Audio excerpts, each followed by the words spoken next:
and welcome to Battlefield 4 News episode 83, and in this episode and probably the next couple we're going to be covering the fall patch changes.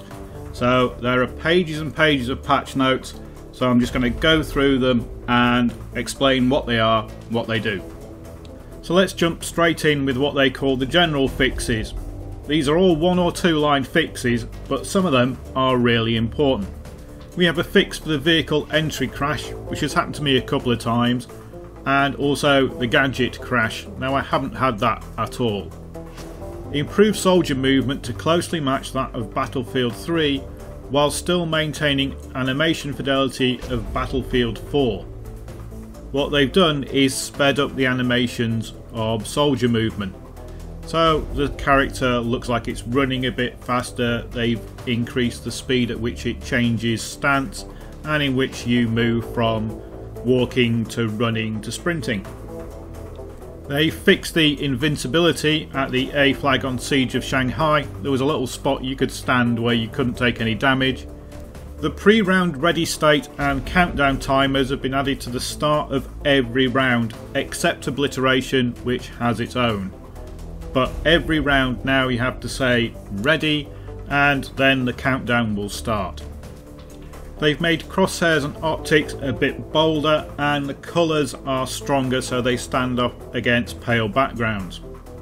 This is particularly notable on maps like Lockers and the new snow maps in Final Stand. Helicopters and jets now shake trees and bushes. Now they don't do it on every map, only those that have got wind effects set up, so Paracel Storm and most of the Naval Strike maps. They fixed a few invisible walls, textures and objects on the Dragon's Teeth maps. Uniform soldier aiming is a way to control mouse sensitivity using the magnification and field of view of the scope you're using. The mouse sensitivity automatically decreases as the scope magnification increases. The elevators on Dawnbreaker have been turned off on pretty much every mode but Conquest, and the on-screen high latency indicator has been altered so it comes on a bit earlier and scales better for the amount of lag you're experiencing. There's a fix for an issue where a team could have 2 commanders. Now I've never experienced this and I'm not sure if they had their own range of abilities or whether they were sharing abilities, but it has been fixed. They fixed the kill cards in hardcore mode because they didn't work properly when there wasn't a kill cam. They've increased the chain link game mode timer to 30 minutes and the ticket bleed rate has been reduced. So this is to make the chain link rounds a bit longer. They sometimes only lasted 10 or 12 minutes. Now they are going to be stretched out to around 20 minutes, 25 minutes for a round. They fixed an issue where a player was trying to join a full server would get an incorrect message. I'm assuming this is the message that it would say it couldn't communicate with Battlefield 4 rather than tell you the server was full. And they've added the classic server presets. Now this is an example of something really important in one little line. This is a new level of play between normal and hardcore. Classic puts in some of the old school rules, so there's no 3D spotting, there's no Doritos over people's head, it doesn't track individual bullets in your gun, it only tracks magazines, you can only spawn on squad leaders, and you don't automatically regenerate health or vehicle armour. So as you can see, that one line, added classic server presets, is a lot of changes to the game, and of course it's available across every game mode. It's not quite as lethal as hardcore mode, but it's a lot trickier than normal mode. The cooldown for the AC-130 gunship has been increased to 60 seconds. So once a gunship has been shot down or has just gone down on its own, they can't summon another one for 60 seconds. They fixed an issue where commander assets wouldn't get unlocked if the commander was under a proxy attack. So if the players took a point that controlled an infantry scan while the commander was under a proxy attack, that infantry scan wouldn't unlock. They fixed a crash related to the riot shield. No idea what that crash was, but it's been fixed. the high frequency update, so that's the netcode improvements, are now on by default. You can't turn it off, and it's now also available on the PlayStation 3 and Xbox 360.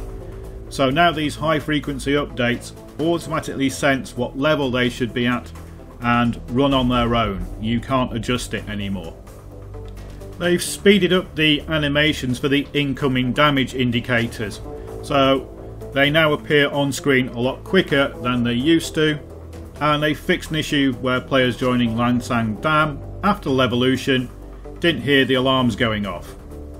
Why players want to hear the alarms going off, I don't know. They fixed a couple of issues with battle pickups, where sometimes it would not let you pick it up, it would just pick it up and drop it, pick it up and drop it. And they've also fixed the issue of picking them up when somebody else is stood right next to them.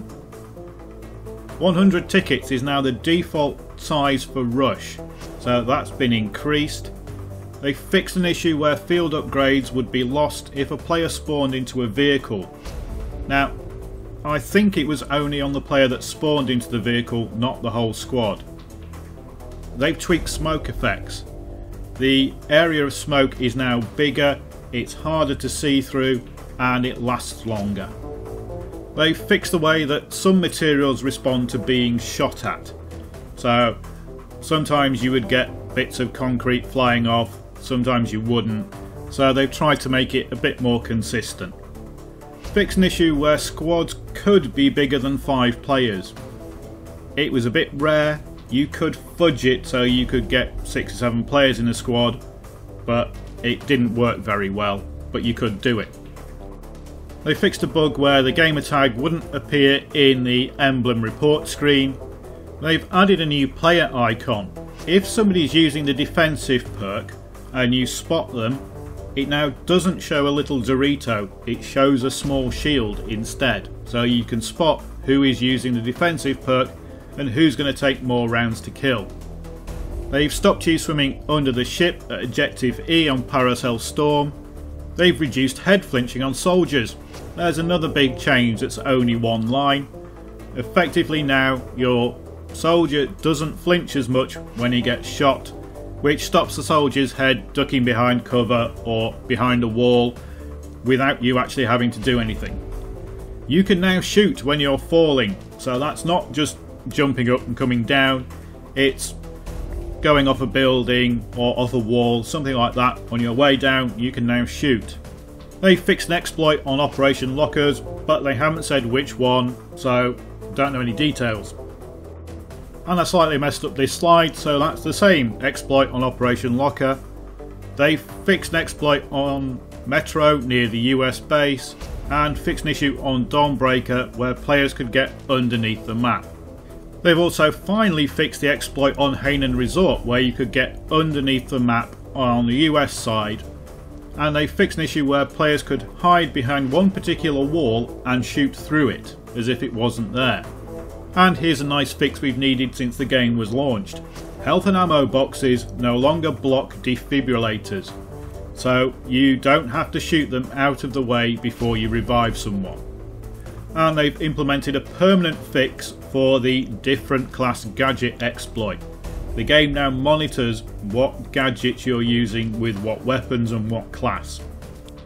They fixed an issue where Unlock China Rising and Second Assault assignments weren't showing that they were unlocked, so there'd be no progress shown for the assignment and they would still show greyed out, and at the end of rounds you would still get progress shown while in effect you'd actually completed that assignment. They've adjusted the red dot reticles for medium and long range sights on the engineer class primary weapons, so that's PDWs, and effectively it would seem that the sights were off and weren't actually pointing where they should be. And next we have the visual recoil fix. So this is all close range sights and medium range sights. It doesn't cover the iron sights or the infrared sights because they effectively just change the colour scheme of what you would look at normally. But what they've done is removed the animation from the sight.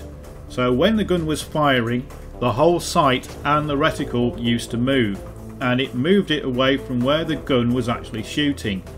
Now the reticle will stay on the point that the gun is shooting, and the sight will move around it.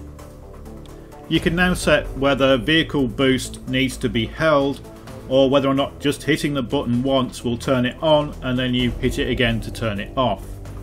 There's now a separate slider for mouse sensitivity when aiming down sights.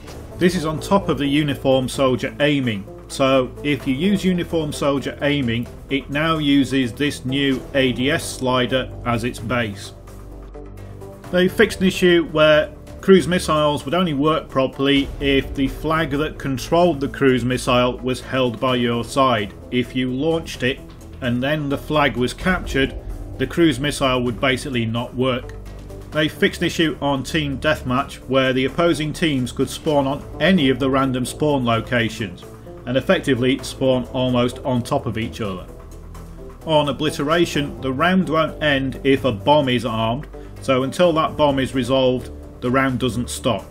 If you get caught in a flashbang effect, your HUD now dims. They say dims, but effectively it disappears because of the flash of the HUD. And they've stopped the capture the flag game mode be decided on points if one team has more flag captures. Points should only be counted on a draw.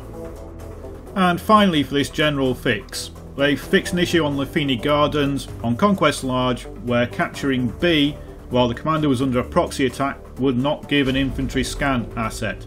I'm not sure why that's not covered by the global fix for that problem they had earlier, but it's listed separately here. Fixed an issue where players could get stuck in the customization menu while playing Defuse, and fixed LMG IR sights to reflect last few bullets visibility. Don't know what that means. Right, so we're 12 minutes into this and I've only covered the general patch notes. So what I'm going to do now is cover the console and PC specific notes, and then in the next videos I'll cover map and mode changes, and then I'll do another one on weapon changes. So let's have a look at the PC notes. So there's a fix for a game crash, no details given, but it's another crash fix, which is good. They've added an optional FOV slider for the chase cameras on all vehicles. So that's the camera that drops behind the vehicle you're in. You can now modify the FOV of that camera. A fix for an issue where users were unable to rebind gadgets to slot 1. Fixed an issue where the chat log settings wouldn't properly function after a player exited the game. Not sure what that means, but I'm guessing there must be a way to log all the chat conversations to a file, but I haven't seen that. The latency indicator is improved, so that's the indicator that appears in the middle right hand side of the screen and shows you if you're suffering from lag. It's now had its sensitivity tweaked, so it indicates lag better. There's better post-processing for the medium graphic settings. What they've done is switched the method they used up to being the same as what was used in the high settings. There's a fix for chat at the end of the round, so when the round switched between the end of round camera and the scoreboard, it used to clear off any text that you had entered into the chat box. And there's now an option to turn off the jet's auto throttle. There are a couple of fixes for the PS3. They fixed a game crash, and they fixed a crash that would happen at the end of the round sometimes, so you'd black screen when the round ended. Server fixes, they fixed an issue where taking damage indicators, the little red wedges, were pointing in the wrong direction sometimes. And they've lowered the frame history time on all platforms to improve the out of region player issues. What this means is that the frame history time controls how long the client and server will carry on talking if a player is lagging out or losing packets. By lowering that frame history time, the servers will start ignoring updates from a client that is lagging out or losing packets earlier than they would before. So packet loss and lag issues are now cut out of the game earlier. So that's all the general fixes and platform fixes out of the way. In the next two videos I'll look at the maps and game modes, and I'll also look at weapon changes. Thanks for watching.